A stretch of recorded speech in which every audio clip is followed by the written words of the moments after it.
என்னடா நுரையா இருக்கு, கெமிக்கல் குப்பையா அல்லது விஷமான்னு நினைச்சிட்டு இருக்கீங்களா? ஒன்றும் இல்லை. திருநெல்வேலியில உடையார்பட்டி மணிமூர்த்தீஸ்வரத்தில் உள்ள சாக்கடைகள் தான் பாருங்க. கலெக்டர் இது ஜட்ஜையா வராங்கன்னா புதுசா வெள்ளை அடிச்சு வச்சிருக்காங்க. ஆனா சாக்கடை நவம்பர் 6, 2000 நேர தாமிரபரணியில் தான் கரெக்டா 10ஆம் தேதி ஜட்ஜையா வரும்போது இது ஒடி சுத்திகரிப்பு பண்ற மாதிரி காட்டிடுவாங்க. அதற்கு முன்னாடி ஒவ்வொரு இடத்துலையும் இந்த மாதிரி நிலைமைகளை நான் சுட்டி காட்டுறேன். இதை பார்க்குற ஒவ்வொரு திருநெல்வேலி மக்கள், பாளையங்கோட்டை மக்கள், தூத்துக்குடி மக்கள், தென்காசி மக்கள், விருதுநகர் மக்கள், அதே போல தென்காசி மக்கள் எல்லாருமே அம்பாசமுத்திரம், பாபநாசம், கல்லடைக்குறிச்சி, சேர்மாதேவி அத்தனை மக்களின் குடிநீர் ஆதாரம்.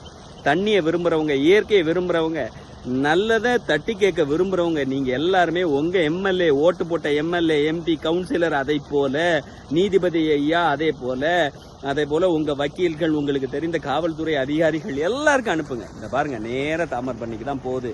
இதை 10ஆம் தேதி நவம்பர் 10ஆம் தேதி 2004 நேர நீதியரசரே பார்க்க வராங்க. அதுக்குள்ள எல்லாத்தையும் மாத்திடுவாங்க. அதுக்கு தான் முன்னேற்பாடாக இந்த வீடியோ அனுப்புறேன். நீங்க பாக்குறவங்க ஒரு 100 பேருக்காவது அனுப்புங்க. தாமிரபரணியை காப்பாத்துங்க. திருநெல்வேலியை நேசிக்கிற மக்கள், தமிழ்நாடை நேசிக்கிற மக்கள், வெளிநாடு வெளியூர்ல இருக்கிறவங்க ஒவ்வொருத்தரும் கேளுங்க. உங்க ஊருக்கு என்ன செஞ்சீங்கன்னு கேளுங்க.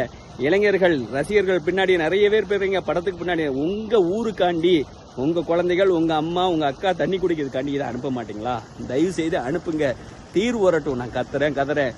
அனுப்புற ஒவ்வொரு பாதத்தையும் நான் தொட்டு கும்பிடுறேன். ஜட்ஜையா பார்க்கும்போது உண்மை தெரியட்டும், திட்டங்கள் வரட்டும், தாமிரபரணி காப்பாற்றப்படட்டும். உங்களை வேண்டி விரும்பி கேட்டுக்கிறேன். கிருஷ்ணகுமார்.